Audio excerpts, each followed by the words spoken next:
नमस्कार दोस्तों, आज मैं आप लोगों के सामने लेकर आया हूं रीजनिंग से संबंधित टॉप 5 प्रश्न पार्ट 18। और मैं वही प्रश्न लेकर आता हूं जो बार बार परीक्षाओं में पूछे जाते हैं। तो चलेंगे और टॉप 5 प्रश्न का उत्तर हम जानने की कोशिश करेंगे। और अगर आप लोगों को एक भी प्रश्न का उत्तर पता हो तो आप लोग मुझे कमेंट बॉक्स में कमेंट करके ज़रूर बताना। तो चलेंगे और देखेंगे।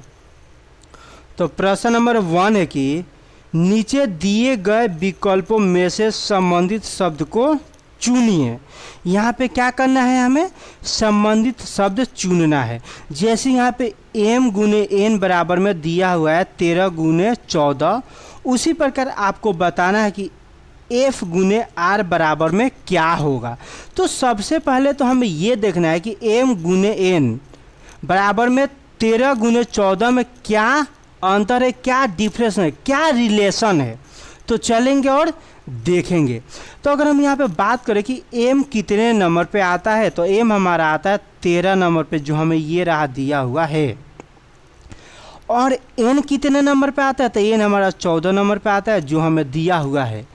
हमें यहाँ पे कुछ नहीं करना, हमें यहाँ पर सिर्फ ये पता होना चाहिए कि m कितने नंबर पे है, n कितने नंबर पे है, जो आपका निकल के आ गया। अब यहाँ पे चलेंगे तो यहाँ पे आपको सबसे पहले ये पता होना चाहिए कि f कितने नंबर पे आता है ABCD में। तो f हमारा आता है 6 नंबर पे। और r कितने नंबर पे आता है, तो r हमारा आता है 18 नंबर पे। और यही हमारा आंसर हो जाएगा ऑप्शन नंबर C। हमें इस प्रश्न में कुछ नहीं करना था, हमें सिर्फ ABCD पता होना चाहिए कि कितने नंबर पे आता है। उसके बाद आप इस प्रश्न को मात्र 30 सेकेंड में सॉल्व कर सकते थे। क्योंकि अगर आप किसी भी परीक्षाओं की तैयारी करते हो तो उसमें आपको मात्र 30 सेकेंड हर प्रश्न को करने के लिए टाइम मिलता है। तो इस प्रश्न को भी सॉल्व करने के लिए हमें मात्र 30 सेकेंड लगे हैं, अगर हमें ABCD पता है तो। और अगर नहीं पता है तो वो तो आप पे निर्भर करता है कि आप उस प्रश्न को कितना टाइम दे सकते हो। तो चलेंगे और आगे अब देखेंगे नेक्स्ट प्रश्न क्या है। तो नेक्स्ट प्रश्न है कि नीचे दिए गए विकल्पों में से संबंधित शब्द को चुनिए।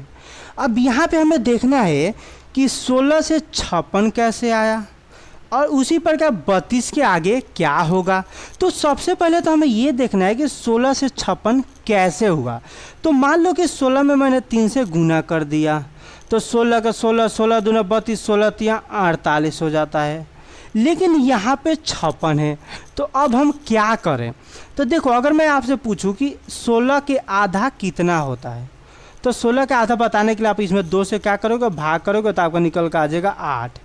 इस 8 को क्या करना है, आपको इसमें जोड़ देना है। जब आप जोड़ोगे तो 8 8 16 का 6, 4 1 5, आपका निकल कर आ गया 56। सबसे पहले आपको क्या करना है, 3 से गुना करना है, उसके बाद उस संख्या का आधा करके जोड़ देना है। जैसे यहाँ पे 32 दिया हुआ है, तो 32 में सबसे पहले हम क्या करेंगे, 3 से गुना करेंगे, तो 3 दूना 6 व 3 का 9। उसके बाद हम क्या करेंगे, 32 का आधा करेंगे, यानी हम 2 से भाग करेंगे, तो हमारा निकल कर आ जाएगा 16। उसके बाद इस 16 को हम जोड़ देंगे, तो जोड़ने के बाद 6 6 12 का 2 हो जाएगा, कैरी 1 हो जाएगा, 9 1 10 1 11। हमारा राइट आंसर निकल कर आ जाएगा ऑप्शन नंबर B। यहाँ पे कितना हो जाएगा, 1 1 2 112 हमारा यहाँ पे निकल के आ जाएगा। समझो क्या हो रहा है। सबसे पहले आपको 16 में 3 से गुना किया तो हमारा 48 आएगा, 48 में इसका आधा किया और आधा करके हमने जोड़ दिया। उसी प्रकार 32 में हमने 3 से गुना किया, 96 आया, 96 में हमने 32 का आधा करके जोड़ दिया, तो हमारा 112 निकल के आ गया, यानी राइट आंसर हो जाएगा ऑप्शन नंबर B। तो मैं उम्मीद करूंगा कि ये वाला भी प्रश्न आप बहुत ही बढ़िया से समझ गए होंगे। अब आगे चलेंगे, देखेंगे नेक्स्ट प्रश्न क्या है।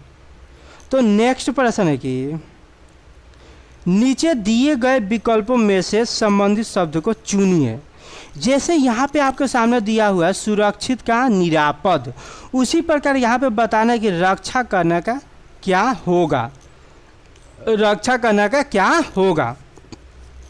तो सबसे पहले तो ये आपको पता होना चाहिए सुरक्षित और निरापद में क्या रिश्ता है, क्या रिलेशन है। तो अगर हम बात करें कि सुरक्षित और निरापद में क्या रिश्ता है, तो ये एक समानार्थित शब्द है। समानार्थित यानी सेम शब्द है। जो अर्थ सुरक्षित का है वही अर्थ निरापद का है। ये क्या है?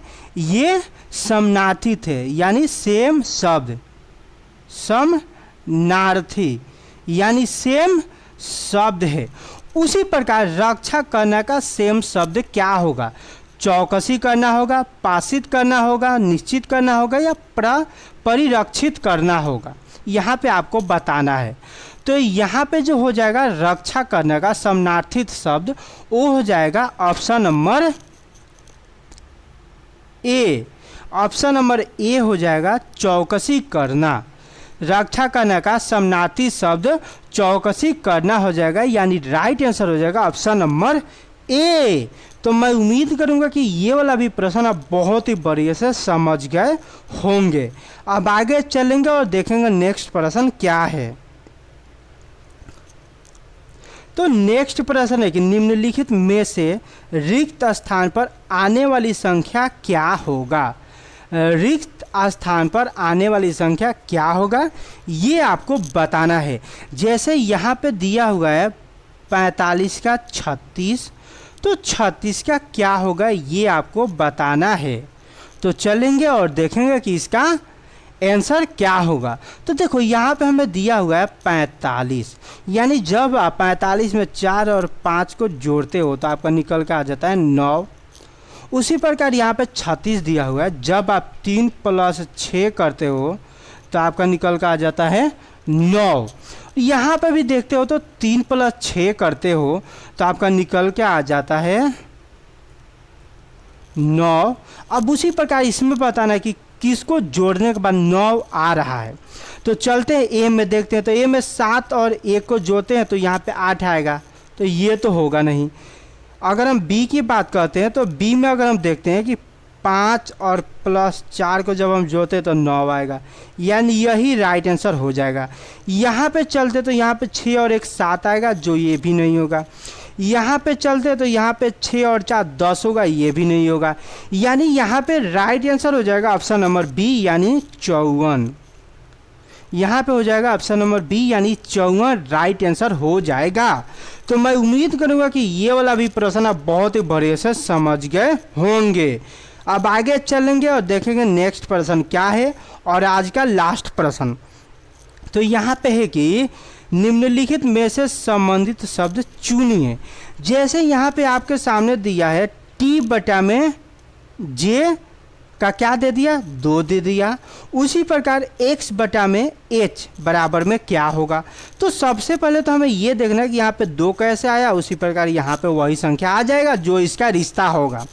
तो चलते हैं और देखते हैं। सबसे पहले आपको ये देखना है कि ABCD में T कितने नंबर पे आता है। सबसे पहले आप लोगों को ये देखना है कि ABCD में T कितने नंबर पे आता है।